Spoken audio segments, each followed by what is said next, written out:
This is Shaun Sport in podcast form.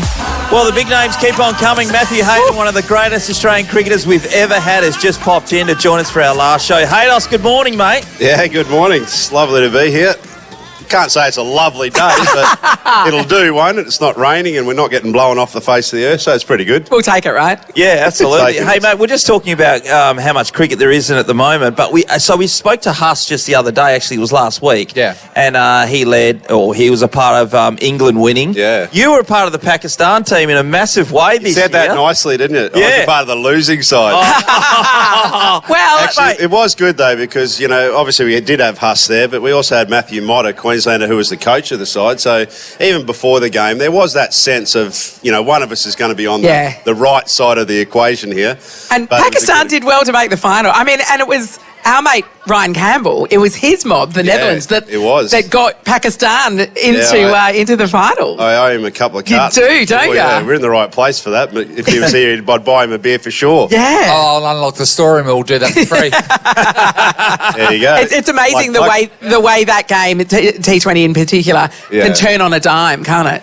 Yeah, and look, the same can be said for Australians' winning effort last World Cup as well. They had to rely on net run rate to get into the actual semis or quarters. So, for me, it is. It's right. It's not as predictable as Test match cricket. When you look at this Test match that we're here right now, you think, really, there's only one result that's possible. Yes. Oh, well, there's probably two, but, it's the long version of it.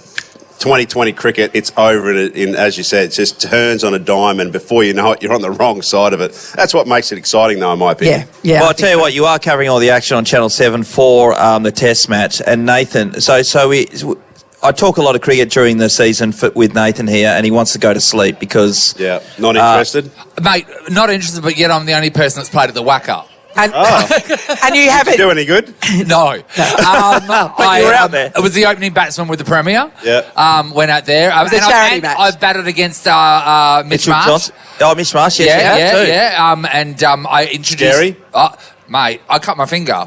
Yeah, then again, I left a ring on, so I don't really... You forgot to take his jewelry off. I forgot to take my jewellery off. But I'm the first person that introduced, and I know that you're probably going to be doing it as well, it's when you go to bat and then you do a full pirouette around. You didn't do a lot of pirouetting in your time, Hayden. He loved the sweep shot, but... Is that where you went wrong in your career, do you think? Oh, mate, I've gone wrong so many times in my life. It's not even possible to count. Playing cricket was probably one of them. Come on! I definitely would have loved to have been a surfer or something like that, travelling around the world with the WSL. That sounds like a pretty good sport to me. Oh, you're not wrong. With the game at the moment, though, we were watching yesterday, double ton straight up Marta Slavic. I mean, that's double great. for Steve Smith. Head got 99. I mean, David Warner 64. I mean, you're just thinking there. I mean, we could all. No. But you know what I mean? The competition doesn't seem so good. The Windies don't seem to be the threat they once were. Look, I think, fans and punters are the smartest of all, and what they realise is that we're in a heavyweight contest versus, a lightweight or belt, certainly welterweight at best. But you have to also admire some of the performances as well. Of the West Indian cricket team at the moment. They're in a really solid partnership. That was a perilous situation last night, and only Australia could be in a dominant position through that last session. So they really hung in there really well. I was very surprised, actually. Young Chanderpaul, son of the legendary Shivnai Chanderpaul, really courageous left-hander, so he's done well to sort of start the innings. And Brathwaite is such an experienced player. This is now his 80-odd Test matches, so...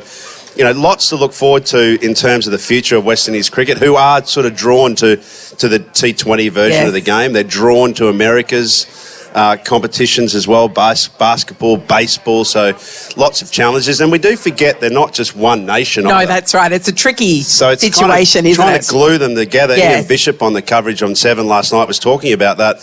Looking forward to seeing how each one of these different countries comes together and works out a plan moving forward in this series. Yeah. Shaun, are we going to ask him about his retirement gift? That's exactly where I was going after. Yes, we've been fortunate enough to catch up with Gilly probably 2 weeks ago, then Huss just last week. And this came up because Ricky Ponting once before, we know that when he retired, he got the bottles of Grange, right? 43 or something like that. One for every century, And they got lobbed at Gilly's house, right? After. So then we found out that Gilly was given a what, Nathan? It was a clock. He was given a clock. When he retired. Yeah. A clock. I got one of those as well. You Yeah. got a clock. Yeah, it's Because sitting Huff's got a somewhere in coffee drawer, table. yeah. Us got a coffee table.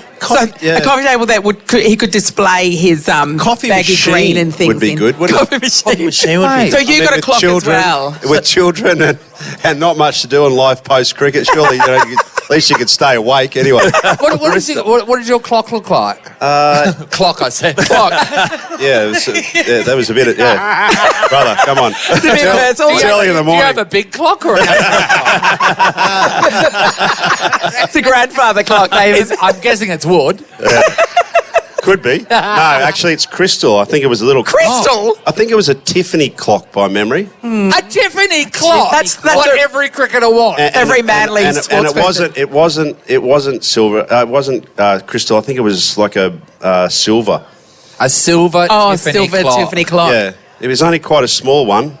But you know what? It's not about But it the was on size, it's about time. how it's It was on time. Where is that proudly displayed? It's not. That sounds. Did you really sell it on bad, Gummy? doesn't it? Well, no, look. Honestly, there is not a single piece of memorabilia up in our house. Is that right? Yeah, it's just one of those things where once you sort of, and even when I was playing, once you get the other side of the fence with your family, Yeah. you just want to. Sean's house is wall-to-wall purple. Matt, the husband, and Dad. Yeah, right. Otherwise, it's just I don't know. It just becomes too all incumbent to your Yeah, life. and like you're living in the past. Where a is bit. all Yeah. your stuff?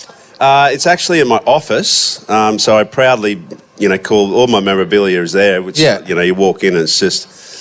After I finished playing, I had a janitor, I think they call him, or an archivist that came in to unpack about 15 bags that I've never actually touched. Because what happens is that you go away on tour. Yeah.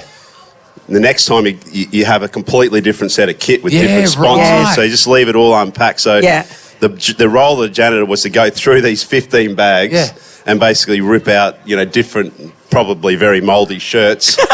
And some of the memorabilia that came out of it now in the archives, about 250 items that, the family can actually enjoy in the future. Can I just say, right, my dad, who's over there right now, my dad is a hoarder. Put your hand up, Dad. Hi, Brian. He's a hoarder. He's a hoarder. He collects things. And then he says one day he's going to sell it and make a lot of money, which that day never comes. And this is things like 6 magic bullet blenders and stuff like that.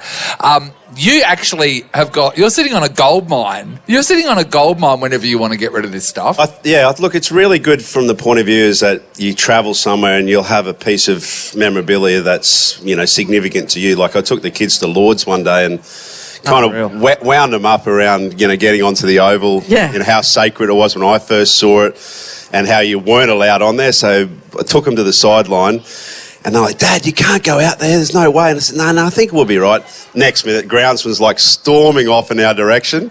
And then he gives me a big hug. And the kids are like, oh, you beauty. That's great. But we go to the old MCC museum and the first person that we met said, oh, look, do you want to see some of Dad's memorabilia? So part of these archived items have actually formed gone into museum collections and things. Part of other collections, which you're never going to really watch. I mean, it's not for you to enjoy, it's for people and the kids to really enjoy your career. Yeah. You've had your moment. Just so you know, my dad's got a really small clock, Mum said.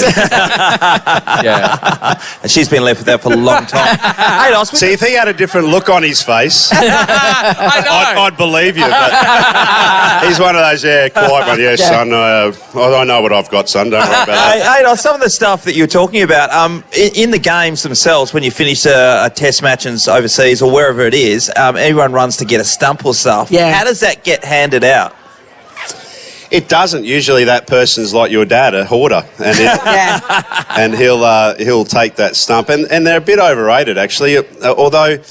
at one point in time, they used to get the groundsman to get it on the jigsaw or the bandsaw and actually cut them in half. Carve it up. And then put little hinges on them and then get both sides to sign it.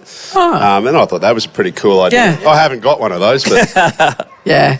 Well, we love your work. Thank you for joining us this morning as part of our 20th birthday celebrations. Absolutely. Good to have a legend on board. Have a great holiday. Everyone needs a holiday at this time of year, don't they? Oh, no doubt. And no one works harder. We've checked. Good on you, Haydos.